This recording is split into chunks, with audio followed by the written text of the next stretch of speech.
नमस्कार दर्शकों, मेरा नाम है संदीप आर.के. सिंह। प्रारंभ पर आप सबका स्वागत। आज का मेरा विषय वो कौन लोग हैं जो श्री नरेंद्र मोदी को प्रधानमंत्री के रूप में नहीं देखना चाहते हैं।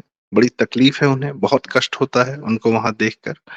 और इस चक्कर में वो राहुल गांधी जैसे लोगों को भी, जो देश में आग लगाने की बात करते हैं, देश को तोड़ने की बात करते रहते हैं, देश को फाइनेंशियली बर्बाद करने के लिए 1-1 लाख रुपए जनता को बांटने की बात करते हैं और तमाम तरीके के डिवाइड्स क्रिएट करते हैं, उनको तक को जो है अ, प्रधानमंत्री बनाने को तैयार है कि मोदी हट जाए, कोई बन जाए, या राहुल गांधी भी बन जाए, चलेगा, मोदी हट जाए। तो थोड़ा-सा इसको विश्लेषण करेंगे कि ये कौन लोग हैं जो ये नहीं चाहते। बाकी तो 242 सीट जीतकर और सबसे ज़्यादा वोट शेयर पाकर भारत की मैक्सिमम जनता ने बता दिया है कि हम चाहते हैं कि मोदी बने पीएम, और वो हो भी रहा है। पर कौन है जो नहीं चाहते? ये जानना बड़ा ज़रूरी है। तो इसके लिए थोड़ा-सा इतिहास में जाएँगे। 1947 में अंग्रेज जब जा रहे थे भारत छोड़ के, भारत की जनसंख्या थी 33 करोड़ और चंद लाख अंग्रेज थे जो जा रहे थे। हिंसा किसी के साथ नहीं हुई, वो छोड़ के जा रहे थे। ब्रिटिशर्स को बहुत कम, ब्रिटिशर ने पूरा अत्याचार किया, पूरी हिंसा की, भारत पे सब कुछ किया, लूटा, हमारा खजाना लूटा, हमारी मार्केट पे कैप्चर किया, सब किया। पर उन ब्रिटिशर्स को किसी ने, भारतीयों ने हाथ नहीं लगाया। तो ये अहिंसा जो है भारत को, भारतीयों के लिए नहीं सिखाई गई थी, ब्रिटिशर्स को बचाने के लिए सिखाई गई थी। खैर, दूसरा मैटर ये कि वो ब्रिटिशर्स यहाँ क्या कर रहे थे? 47 के बाद क्या हुआ? ब्रिटिशर्स ने जो कंपनीज़ स्थापित की थी, एफएमसीजी कंपनी स्थापित की थी, कई सारी कंपनी स्थापित की थी, वो ऑलरेडी उसको उनको चलने दिया गया। यूनिलीवर नाम की कंपनी आप देखेंगे, उनको चलने दिया गया, वो आज भी भारत में बहुत बड़ा व्यापार करते हैं। आपके पूरे एफएमसीजी मार्केट पे भारतीय कंपनी एकमात्र आई, पतंजलि। बाकी Procter and Gamble, Nestle, Unilever, FMCG market वो बहुत बड़ा मार्केट है। कितना बड़ा मार्केट है सबको अंदाजा नहीं। आईएम के निकले हुए बच्चों के सबसे बड़े पैकेज जो लगते हैं एफएमसीजी कंपनीज देती हैं। खैर, तो आ, वो कंपनियां चलती रहीं, पर भारत की कंपनियों को अनुमति नहीं मिली अपना कुछ बनाने की। कंपनियों को छोड़ी, भारत के लोगों को अनुमति नहीं मिली कि आप अपने लिए क्या खरीदना चाहते हैं, कैसे खरीदना चाहते हैं, कितना खरीदना चाहते हैं। कोटा राज चल रहा था, परमिट राज चल रहा था। 2 बोरी सीमेंट मिलेगी, 4 कॉपी मिलेगी। रेडियो सुनना है तो लाइसेंस लगेगा। हम जानेंगे कि फोन लगाने के लिए सबको पता है कि राशन में कोटा मिलेगा, कि इतना ही मिलेगा, इतना ही मिलेगा, इतना ही मिलेगा। आपस में कोई किसान खुद बना कुछ अ, फसल उगाकर किसी को बेच सके, आसपास दे सके। ये तो पुरानी गांव की व्यवस्था थी, इस आपस में फ्री फ्लो ट्रेड करने की, वो उसने भारत को संभाल लिया। अदरवाइज सरकार ने कोई कसर छोड़ी नहीं थी। बनाने की छोड़िए, खरीदने तक की अनुमति नहीं थी। तो मार्केट जब इतना कंट्रोल्ड रहेगा तो कोई भारत क्या, कोई कैसे ग्रो करेगा? खैर, तो फिर पैरेलल सिस्टम्स बने, ब्लैक मार्केट हुआ, काला बाजार बहुत चर्चित, मतलब इस तरीके के शब्द रहे, होर्डिंग होती थी, और सरकारों का, सरकार के कार्यकर्ताओं का, और पर्टिकुलरली कांग्रेसी कार्यकर्ताओं का बहुत तगड़ा कब्जा रहता था। पेट्रोल पंप अगर निकल रहा है तो उन्हीं लोगों को मिलेगा, उन्हीं के सांसदों को। इस तरीके से पूरी एक व्यवस्था रही। खैर, पर जनता तो जनता है। तो यह किस, इस इतिहास का मतलब क्या है? आपको सिर्फ एज अ मार्केट धीरे धीरे धीरे धीरे ग्रो करने देंगे। 1990-91 में भी जब वेस्ट का इन्फ्लुएंस आया, भारत ऑलमोस्ट दिवालिया ही घोषित हो गया। भारत को बढ़ने ना दिया जाए, यह तय किया गया उन सरकारों द्वारा जो कि ब्रिटिश की व्यवस्थाओं को एज इट इज उठा लिया था उन्होंने। वही सरकारी आईसीएस आईआईआईएएस हो गया रातों रात।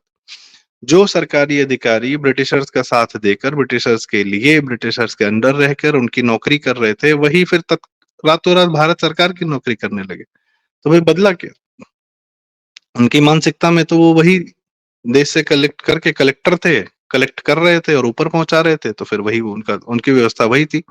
यहाँ तक कि पूरी भारतीय अधिकारी, सरकारी अधिकारी वर्ग को चुनने की प्रक्रिया आज भी वही चल रही है जो ब्रिटिशर देके गए।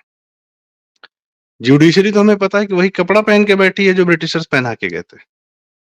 उतरा कहाँ है आज तक वो?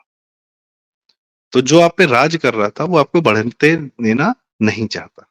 खैर, उनको बड़ी स्मूथ एग्जिट मिल गई। उनसे पूछा नहीं गया कि भैया आपने जो भारत से लूटा है वो कहाँ वापस कर रहे हो कि नहीं कर रहे हो, या आपकी कंपनियां चल रही है तो इसको हम बंद करके आपको भेज दें।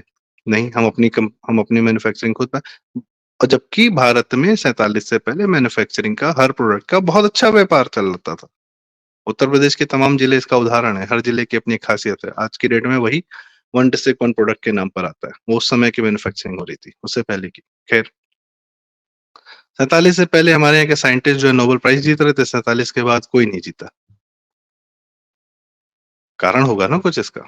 खैर, क्योंकि भारतीय मेधा पहले थी, पहले से थी, 47 से पहले भी थी, पर वह आगे बढ़ के ब्रिटिश और यूएस को चैलेंज न करे, इसलिए भारत को कंट्रोल करके रखने का प्रयास किया गया, यहीं पर उस आदमी के माध्यम से जिसके पिता खुद मोतीलाल नेहरू, जवाहरलाल नेहरू के पिता मोतीलाल नेहरू अंग्रेजों के दरबार के बड़े प्रोमिनेंट मेंबर थे। उन्हीं के आदमी को बिठा दिया गया। खैर, पॉइंट इज, विश्व भारत से क्या चाहता है? विश्व भारत से चाहता है मार्केट बने रहो, हमारे लिए नौकरी करते रहो, हमारी कुलीगिरी करते रहो, आईटी में अच्छे हो, सॉफ्टवेयर बनाओ, कंपनीज ओन मत करना, कंपनीज हम ओन करेंगे।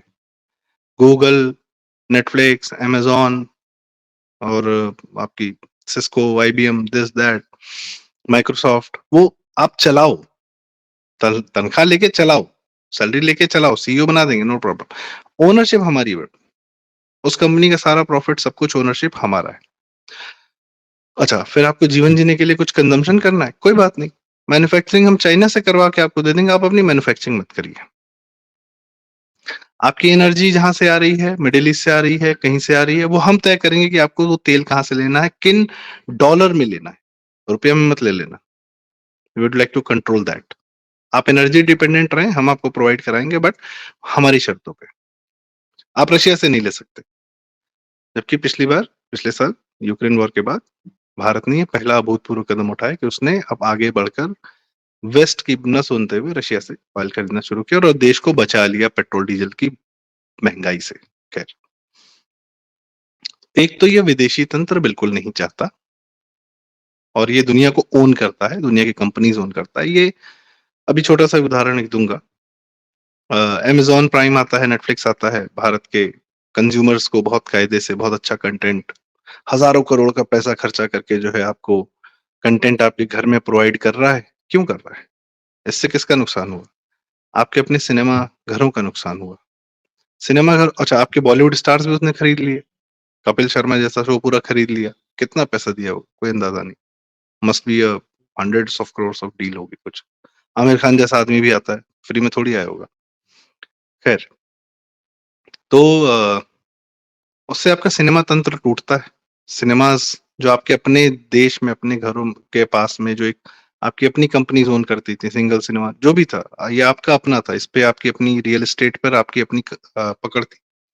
यह टूटता है, तो जैसे ही ये टूटा, बेचारों सिनेमा मालिक क्या करते हैं? उनको बाहर से इन्वेस्टमेंट लेनी पड़ी।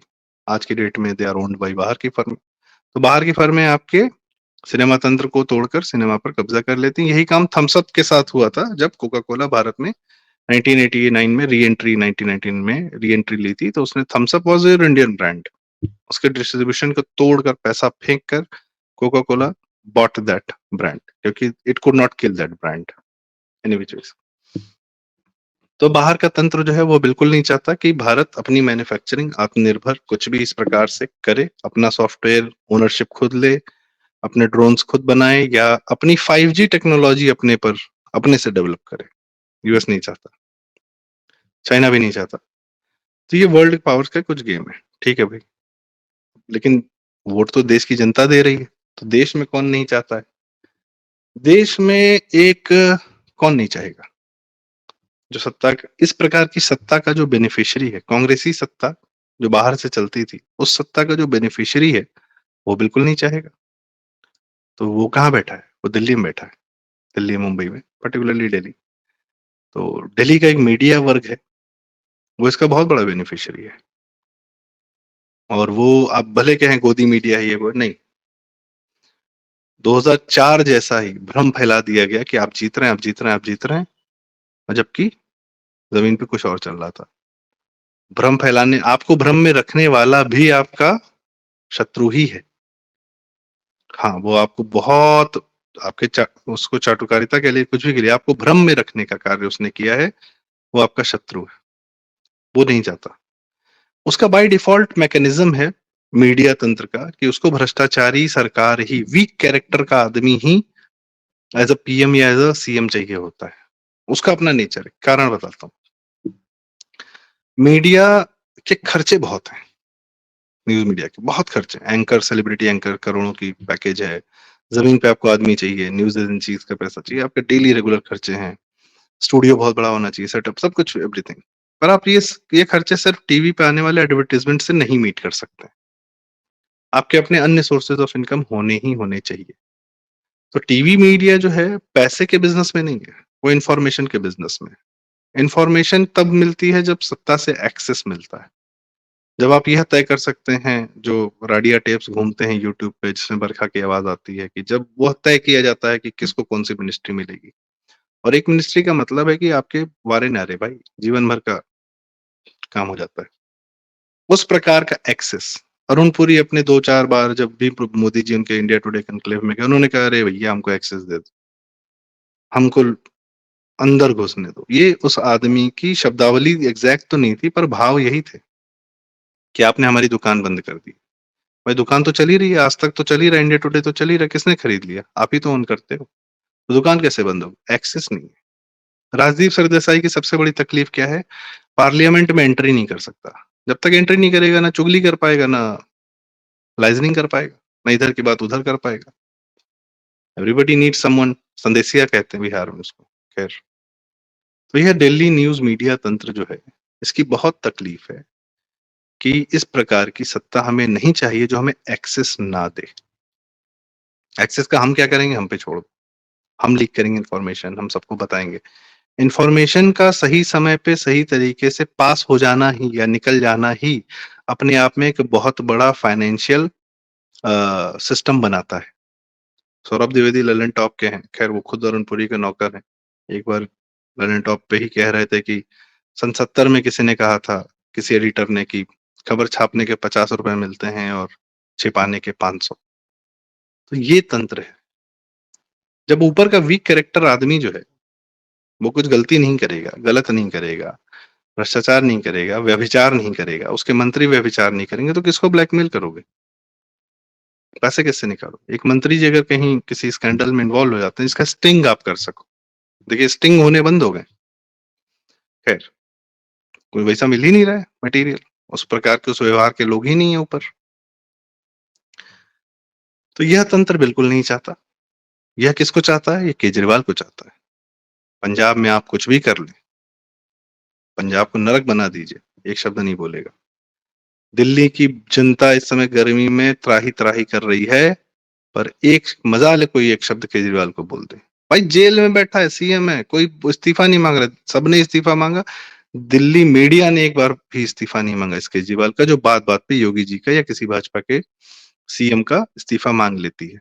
और सन 2002 के चक्कर में पता नहीं मोदी से कितनी बार इस्तीफा मांगा। यह तंत्र नहीं चाहता। बंगाल में क्या इस समय हिंसा नहीं हो रही है 4 जून के रिजल्ट के बाद? अगर मई 21 के रिजल्ट के बाद हिंसा हुई थी, तो क्या इस समय हिंसा नहीं हो रही होगी? 100% हो रही होगी। कोई नाम ले रहा है इसका? कोई नहीं ले रहा है। दिल्ली मीडिया उतना ही दिखाता है जितना सोशल मीडिया उसको मजबूर कर देता है दिखाने के लिए, नहीं तो वो सब कुछ छिपा के रखेगा। उसको भ्रष्टाचारी सरकारें ही और भ्रष्टाचारी इंसान, वीक कैरेक्टर पर्सन ही as a CM, as a PM चाहिए। और कौन है भाई? तो जैसा मैंने बताया, ब्रिटिशर्स के जाने के बाद आपके सरकारी तंत्र वही पूरा पूरा एज इट इज आ गया। तो उनको चुनने की, उनको ट्रेन करने की, उनको करप्ट बनाने की प्रक्रिया तो वही है। भाई ईमानदार आदमी आपको पूरे सरकारी तंत्र में कुछ मिलते हैं, और बाकी सारे मस्त रहते हैं। क्या अधिकारियों के घर से सैकड़ों करोड़ों रुपए नहीं पकड़े गए? अधिकारी फेवर में नहीं डील करते। अधिकारियों के बच्चे कहाँ पढ़ते हैं? अधिकारी अपना क्या एसेट्स बताते हैं? क्या अकाउंटेबल है जनता के प्रति? नहीं। ये तो पब्लिक होना चाहिए कि भाई सरकारी अधिकारी जो सरकारी पैसे पर टैक्स से जिसकी सैलरी चल रही है, क्या उसको अपनी संपत्ति घोषित नहीं करनी चाहिए? तो भाई लॉजिकल है। आपको फेयर दिखना चाहिए, be as transparent as you can. आप नहीं करोगे। उनको क्यों करप्ट गवर्नमेंट चाहिए भाई? उसमें क्या है, मैनेज मैनेज हो जाता है चीजें, लेन देन चलता है, वो पुरानी आदत लगी हुई। स- राजनीतिक सत्ता बदल रही है ना 5 साल में, बाकी सिस्टम तो वही है। योगी जी किसको पसंद है? नहीं पसंद है यूपी में। जो लोग पर्टिकुलरली दिमाग से सरकारी नौकरी की इच्छा रखते हैं, और सरकारी नौकरी का जो दिमाग में भर दिया गया है, ये किसने भरा है? ये 60 साल में भरा है कि सरकारी नौकरी ही जीवन में आगे लेके जाएगी, क्योंकि क्या है उसमें, सैलरी से ज्यादा जो है बाकी सब है, मजा है। उसके अपने प्रोज एंड कॉन्स हैं, मेहनत है, काम है, सब है, लेकिन मजा है, फ्री का है। तो यह वर्ग बिल्कुल नहीं चाहता। इस वर्ग ने खेला इस बार चुनाव में, कायदे से खेला है। इसकी विवेचना होगी, निकलेगा। बाकी जुडिशरी है भाई साहब, जुडिशरी। अच्छा, इस सरकारी अधिकारी वर्ग को यह पता था कि अ, आएंगे मोदी, तो इस प्रकार के कुछ अकाउंटेबिलिटीज लेकर आएंगे पूरी तरीके से, यह डर भी था। और किसको डर था यह भी बताते हैं। तो यूएस वगैरह को क्या डर था? यूएस की सबसे बड़ी पावर है उसका डॉलर। वर्ल्ड में कोई देश कुछ भी आपस में ट्रेडिंग कर रहा है, यू आपको वो ट्रेडिंग डॉलर में करनी है, पर्टिकुलरली एनर्जी की, तेल की। आपको डॉलर चाहिए होता है, तो आप डॉलर लेने के लिए आप कुछ बेचते हो, तो आपको डॉलर मिलता है। तो यूएस की पावर डॉलर क्यों है? क्योंकि यूएस अपने कुछ भी नोट छाप सकता है। यूएस की इकोनॉमी जो है, US has a free hand, आप अगर अपने देश में नोट छापते हैं तो आपके यहाँ की इन्फ्लेशन बढ़ जाता है, आपकी महंगाई बढ़ जाती है। सबके पास लाख लाख रुपए मिल गए तो भैया महंगाई बढ़ जाती है, क्योंकि हर सामान के लिए हर आदमी के पास पैसा है। वेनेजुएला का क्या हाल हुआ? वहां 10 लाख का जो उनकी करेंसी थी, लीरा या कुछ थी, उसमें एक दर्जन अंडा नहीं मिल रहा था, एक पैकेट दूध नहीं मिल रहा था। क्यों? क्योंकि नोट छाप रही थी सरकार, नोट छाप छाप के बांट रही थी, और जनता को उन्होंने वैसे पहले ही हरामखोर बना दिया था। ऑयल रिच कंट्री थी, उससे वर्ल्ड से पैसा आ रहा था, उसके इतने बेनिफिट्स जनता को दे दिए कि जनता को लगा हमको काम करने की आवश्यकता नहीं है, आ ही रहा है सब कुछ। और जब जरूरत पड़ी मेहनत करने की, तो पूरी जनता का मूड दूसरा हो चुका था। उससे मीट करने के लिए उन्होंने नोट छापने शुरू किए, बर्बाद हो गया देश 20 साल, 15-20 साल के अंदर। पर इस इन्फ्लेशन का असर यूएस पे नहीं आता। क्यों? क्योंकि दुनिया को डॉलर चाहिए। यूएस क्या, यूएस सब कुछ ओन करता है, किसके बल पे? वो डॉलर लेके आता है, क्योंकि आपके पास डिमांड है डॉलर की। डिमांड, आपको डॉलर क्यों चाहिए? आपको भैया डेली पेट्रोल डीजल पेट्रोलियम के पैसे आपको देने हैं, तो वो किस फॉर्म में देने? वो डॉलर में देने। तो when US comes with dollar to your country कि भैया मेरे को ना ये पूरा बिजनेस ओन करना है सिनेमास का, इसमें मैं इन्वेस्टमेंट करूंगा, you will take it, you will take it. Defence deals, भैया आप हमसे हथियार खरीदिए, डॉलर। अब पॉइंट इज कि you have, IT companies world over services देंगी। आईटी की कंपनीज इतना ज्यादा सैलरीज कैसे दे सकती हैं? दे आर, वो अमीर नहीं है। They can print dollar and they can survive it, they can get away with it. उसका इन्फ्लेशन का असर, उसकी महंगाई का असर यूएस में नहीं आता, वो बाकी दुनिया में जाता है। बैंगलोर में आईटी के लोग हैं, वो हाई सैलरी पाते हैं, तो बैंगलोर का रियल एस्टेट महंगा होता है, वहां के बाकी लोगों के लिए पूरा रियल एस्टेट महंगा हो जाता है। उसका असर यहाँ भारत पर बढ़ता है। पैसा नहीं मिलता, आप ओन नहीं कर पाते। आप मेहनत करते हो जीवन भर, आप सैलरी काम कर सकते हो यूएस के लिए। मैट्रिक्स फिल्म अगर आपने देखी है, तो मैट्रिक्स फिल्म में यह दिखाया है कि मशीन्स ने क्या किया कि कुछ हजारों जनसंख्या लोगों को एक सेल के अंदर रखा है, उनकी बॉडी से इलेक्ट्रिसिटी लेती है और उनके माइंड को ऑक्युपाई रखा जाता है। अब जो फोन पे हमको फ्री में एंड्रॉइड बट रहा है, एंड्रॉइड स्मार्टफोन बट रहे हैं, मतलब सॉफ्टवेयर तो फ्री का है ना एंड्रॉइड। हार्डवेयर चलो सैमसंग ने बनाया, किसी ने बनाया, और वो ओप्पो वीवो ने सस्ते में फोन बांटे, to keep your mind occupied, to feed you the thing that they want to feed. Netflix Amazon के थ्रू सारी स्टोरीज ये वो सब, खैर एनीवेज, अपना एजेंडा अपना सब कुछ फीड करना, पहले भी करते थे, वीडियो फॉर्मेट से पहले भी करते थे। केजरीवाल को टीवी मीडिया ही नहीं तो पैदा किया, उसके पीछे इतनी तगड़ी फंडिंग किसने की? हम बताएंगे आपको कि आपको क्या सोचना है, कौन आपका नेता होना चाहिए, ये आज भी चल रहा है। पर फिर भी इतना करने के बावजूद भी मोदी जी 242 सीट पाए हैं, ये भारत की जनता की ताकत है। वही हम कहते हैं 1000 साल से कोई हमको हरा नहीं पाया। ये बहुत बड़ी ताकत है, इतना तगड़ा झटका दिया है, फिर भी हम 242 सीट हम पहुंचे हैं। एनडीए ऑफ कोर्स साथ में सरकार बन गई आपकी। तो अच्छा, वीक कैरेक्टर आदमी क्यों चाहिए, राहुल गांधी जैसा आदमी क्यों चाहिए? मान लीजिए कोरोना के समय में राहुल गांधी होते या सेंट्रल गवर्नमेंट में सोनिया गांधी की सरकार होती, इन लोग की होती। केजरीवाल तो खुलेआम कह रहे थे कि फाइजर मॉडर्ना की वैक्सीन लाइए, अपना क्यों बना रहे हैं। बहुत सारे लोग इस तरीके की बात कह रहे थे कि यूएस की फाइजर मॉडर्ना की, क्योंकि वो बेनिफिट हो रहा था उनको, आ रहा था पैसा उनको पास, वो बोल रहे थे। क्योंकि इंटरनेशनल कंपनी से डील करने में बहुत कमीशन मिलता है, तो भारतीय व्यक्तियों की जान की कीमत पर ये लोग कमीशनबाजी करते रहे हैं, सबको पता है, कहने वाली बात। तो आपने जो है वो वैक्सीन खुद बना ली, भारतीय जनता को बचा लिया। प्लस यदि मोदी ना होते, सोनिया गांधी वगैरह होती, तो हर स्टेट, जो कि उस समय भी कह रहा था कि हमको खुद डील करने दीजिए कंपनी से, बाहर की कंपनी से, स्टेट्स अगर आपस में सेग्रीगेट हो जाएंगे, जो भारत राहुल गांधी कहता है यूनियन ऑफ स्टेट्स, स्टेट्स अगर टूट गए, बंगाल तैयार बैठा है, वहां पे कोई और बैठा है, उसको अगर सेंटर हल्का सा कह देता हाँ अलग अलग हो जाओ, भारत टूट सकता था, कोई बड़ी बात नहीं थी। तमिलनाडु में स्टालिन बैठा था, महाराष्ट्र में उद्धव ठाकरे बैठा था, उस समय सब कह देते हाँ भैया हमको कोई मतलब नहीं है देश से, देश हमारी मदद नहीं कर रहा, हम अलग हो रहे हैं। अगर इसी भारत देश में 4-6 कंट्रीज बन जाए और सबकी सीमा पर बॉर्डर बन जाए, सबकी सीमा पर सेना बन लग जाए, ये सेना को हथियार चाहिए हो, सिर्फ ये हथियार कौन प्रोवाइड करेगा? अमेरिका। फायदा किसको? अमेरिका। ये सारे देश, ये सारी जो स्टेट्स हैं, ये अगर आपस में अच्छे से, इतने प्यार से आराम से रहते हैं, कोई समस्या नहीं। अगर यहाँ समस्या हो, केओस हो, कॉन्फ्लिक्ट हो, हर स्टेट आपस में लड़ने लगे, बेनिफिट किसका है? China, America, Europe, Vatican, Christianity, church. Punjab में खुलेआम कन्वर्जन चल रहा है, नॉर्थ ईस्ट को गरीब बनाए रखा, एकदम ऐसा हल्का सा। आप ज्योग्राफी देखोगे, आपको क्या दिया, कैसे दिया? बांग्लादेश आपका था, चटगांव वो जगह है जहां पर आपको सबसे ज्यादा आपका सबसे भीषण रिवॉल्यूशन हुआ था, चटगांव पोर्ट एरिया है, वो उठा के बांग्लादेश को दे दिया। आप देखिए बांग्लादेश को ऐसे दिया, फिर ऐसे अलग से उठा के चटगांव दिया। वो आपका हो सकता था, कोई बैठा ही नहीं पूछने के भैया हमको उधर का पोर्ट भी तो दो, भारत को। चटगांव में कौन सा मुस्लिमों का दंगा हो रहा था?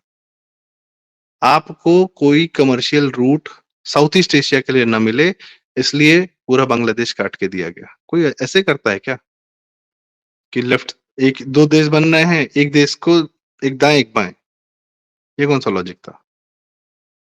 पाकिस्तान देकर अलग करके क्या किया गया? आपका सेंट्रल एशिया से पूरा कनेक्ट खत्म कर दिया गया। आप 2000 साल से वहां से ट्रेड कर रहे थे, अब आपका सेंट्रल एशिया से कोई कनेक्ट ही नहीं है। और ये ट्रेड रूट वर्ल्ड का सबसे इंपॉर्टेंट ट्रेड रूट रहा है हमेशा से। इसी के चक्कर में कोलंबस और वास्को ड गामा पूरा अफ्रीका का, क्यों? क्योंकि इस पे बीच में, खैर that's another story all together. Bharat कमजोर रहे, भारत के लोग सिर्फ नौकरी करें, जीवन में जो कमाएं, अमेरिकन कंपनीज को, ब्रांड्स को, लुई विटॉन, ये वो, बीएमडब्ल्यू, मर्सिडीज को देकर जाएं, अपनी इच्छा से देकर जाएं। क्योंकि बॉलीवुड बैठा है बताने के लिए कि these are the brands you should aspire to, not Indian brands. Indian brands are shit, you know. India brand न बना पाए अपना। अगर कोई चीज इंडिया की हो तो वो बिके, तो वो अमेरिकन ब्रांड से बिके। आपको पता है भारत में जो एडवर्टाइजिंग कंपनीज है, जो भारत की सबसे बड़ी एडवर्टाइजिंग कंपनीज हैं, वो अमेरिकन कंपनीज की इंडियन ब्रांचेस हैं। Ogilvy and Mather, India. Rediffusion Y&R, India. McCann Erickson, India. Lowe Lintas, इन सब के खिलाफ में एक आदमी को बुद्धि थी कि अच्छा एडवर्टाइजमेंट में अपना भी एक हक होना चाहिए, अपनी कंपनी होनी चाहिए, दैट वाज धीरू भाई अंबानी। मुद्रा कम्युनिकेशंस खोली थी उन्होंने, उसका इंस्टीट्यूट खोला था उन्होंने, मुद्रा institute of communication and advertising, Ahmedabad, mica, Bharat का सबसे बड़ा एडवर्टाइजमेंट इंस्टीट्यूट। खैर बाद में उस पर भी वामपंथियों का कब्जा हो गया, आज के डेट में वहां भी वही सब बैठे हुए हैं। एडवर्टाइजमेंट आपका नहीं है, ब्रांड्स आपके नहीं, ब्रांड वही बनता है जिसके पीछे करोड़ों रुपए खर्चे किए जाते हैं। बॉलीवुड अपने ब्रांड खुद बनाता है, लखनऊ का कोई लड़का क्यों नहीं ब्रांड बन सकता है भाई? कोई एक्टर है, टीवीएफ है, पंचायत है, जितेंद्र है, जीतू है, ये सब लोग कब अपने आप को बड़ा एक्टर मानते हैं? जब इनको ब्रांड एंडोर्समेंट्स मिलती हैं कि भैया चलो मेरा ना ब्रांड भेज दो, आपका चेहरा थोड़ा चर्चित हो गया। They aspire to become a brand ambassador. वो किसके हाथ में? वो इन्हीं एडवर्टाइजिंग एजेंसीज के हाथ में। आपको अपने प्रोडक्ट राजेश मसाले को बड़ा करना है, कानपुर में बनता राजेश मसाला, कोई बात नहीं, सनी देओल और एक मुंबई की टीवी स्टार ही चाहिए आपको, तभी आपका ब्रांड जो है थोड़ा बड़ा बनेगा। आप कानपुर में भले विमल और रजनीगंधा बनाते रहें, पर जब तक अक्षय कुमार, अजय देवगन और शाहरुख खान मिल के विमल नहीं बेचेंगे, तब तक वो ब्रांड बड़ा नहीं होगा। तो सारा पैसा तो जा रहा है वही बॉलीवुड में, वही बड़ा ब्रांड है। तेलुगु इंडस्ट्री इसलिए अपने आप में बहुत अच्छी है क्योंकि उन्होंने अपना फाइनेंशियल इकोसिस्टम बहुत मजबूत खुद बना रखा है।